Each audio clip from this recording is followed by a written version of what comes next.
Hello Plymouth, my name's Luke Pollard, I'm your Member of Parliament here. I'm outside Stonehouse Barracks, which is a Royal Marines base that's been threatened with closure.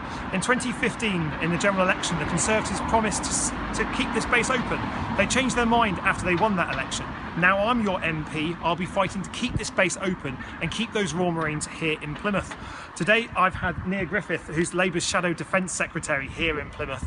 I wanted to get Near to visit Plymouth so I can show her myself what the base closures mean for our city and why it's really important that we pay our armed forces a decent wage. So Near, on base closures, what's Labour's position on these things? Well, certainly we're very worried about the Tory lies that we get all the time. It's absolutely essential that we keep Plymouth as a real centre of excellence, and that means keeping our bases here, keeping our barracks here, keeping our Marines here, and that means making sure that we also treat them properly. And that's why we're absolutely determined to make sure that this government realises that we have to lift that 1% pay cap that we have on public sector pay at the moment.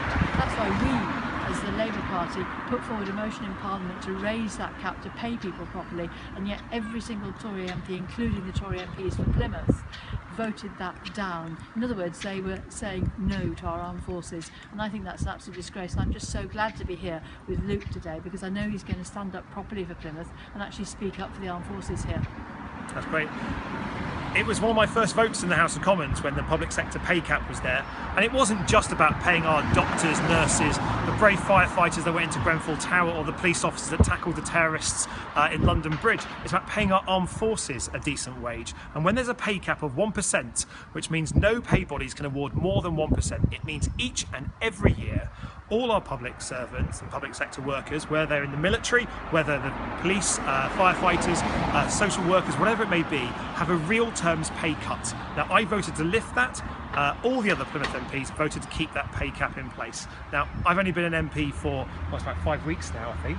5 weeks. In that time, I've been in the Commons chamber speaking about defence, both in defence questions where Near gets to quiz the government. This week I asked about the submarine dismantling programme, but I've also asked about base closures and making sure that we have enough escort frigates. And importantly, we need to make sure we've got enough personnel, because we can have all the hardware we want in the world, but if we haven't got the personnel to properly perform those tasks to defend our country, it's all for nothing. That's why we've got to lift the 1% pay cap, and Labour, both the shadow teams that Near leads and backbench MPs like myself, will be campaigning to keep that strong defence that our country needs, pay our armed forces properly, and make sure they have the equipment and the resources they need to do so. And that's why we're absolutely committed to giving that 2% of our GDP, as per the NATO requirement, to defence, to make sure that we can do the things that we're saying we want to do.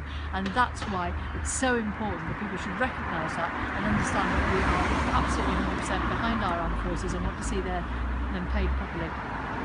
You can find out more about what I'm doing on my defence campaigns on my website, lukepollard.org, or you can go to facebook.com/lukepollard as well. Thanks so much, Plymouth. See you soon.